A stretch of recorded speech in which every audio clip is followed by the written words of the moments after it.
We recall that at the time, suddenly, the news of an attack on the Twin Towers was broadcast, using numerous footages of the incident.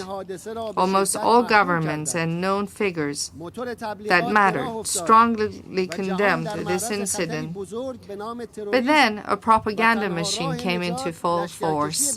It was implied that the whole world was now exposed to a huge danger, namely that of terrorism, and that the only way to save the world would be to deploy forces into Afghanistan.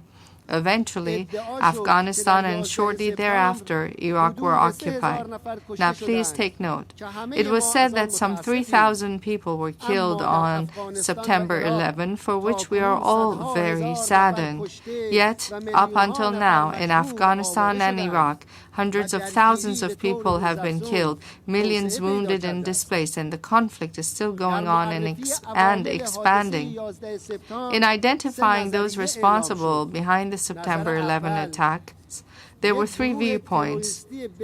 First, that a very powerful and complex terrorist group able to successfully cross all layers of the American intelligence and security carried out the attack.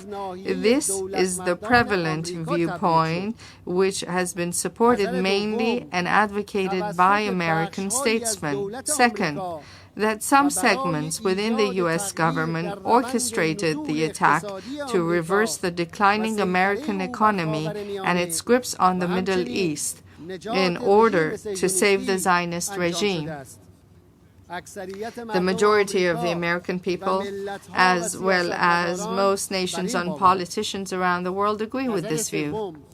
Third, it was carried out by a terrorist group, but that the American government supported and took advantage of the situation. Apparently, this viewpoint has fewer proponents. The main evidence for this viewpoint links the incident with a few passports found in the huge volume of rubble and a video of an individual whose place of domicile was unknown, but it was announced that he had been involved in oil deals with some American officials. It was also covered up and said that due to the explosion and fire, no trace of suicide attackers was found. Regardless of each of these three viewpoints, there remain a few questions to be answered. First, would it not have been sensible that first a thorough investigation should have been conducted by independent groups to conclusively identify the elements involved in the attack and then map out a rational plan to take measures against them? Second, assuming the viewpoint of the American government, is it rational to launch a classic war through widespread deployment of troops that led to the death of hundreds of thousands of people to counter a terrorist group?